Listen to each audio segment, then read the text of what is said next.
तुमच्या वाशिम जिल्ह्यातील रिसोडमध्ये खरीप हंगामासाठी आमदार अमित झनक यांच्या उपस्थितीत कृषी विभागाची नियोजन बैठक पार पडली। या बैठकीत पेरणीचं नियोजन, बियाणं, खतांची उपलब्धता तसंच पीक विमा योजनेवर सविस्तर चर्चा करण्यात आली।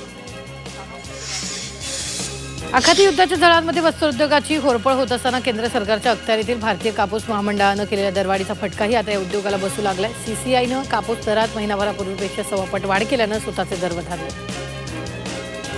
नवी मुंबईत एपीएमसी फळ बाजारात अक्षय तृतीयेनंतर कोकणातून येणाऱ्या हापूस आंब्याची आवक लक्षणीय वाढ झालेली, त्यामुळे हापूसच्या भावांमध्ये चांगलीच घसरण झाली। यापूर्वी दररोज सुमारे 55,000 पेट्यांची आवक होत होती, मात्र सध्या ही संख्या वाढून तब्बल 70,000 पेट्यांपर्यंत पोहोचलेली आहे। वाशिममधील शेतकऱ्यांनी गत खरीप हंगामात पीक विमा योजनेत सहभाग घेत तब्बल 15,86,00,000 रुपयांचा प्रीमियम भरला।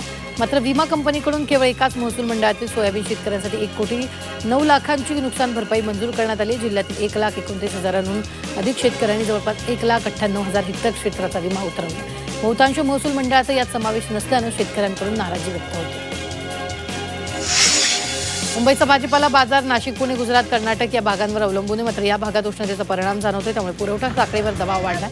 उष्णतेमुळे पालेभाज्यांची पानं लवकर सुकत असल्यानं बाजारात पोहोचेपर्यंत मोठ्या प्रमाणात शेतमाल खराब होतो, त्यामुळे चांगल्या प्रतीच्या पालेभाज्यांना तुलनेनं अधिक दर मिळतोय।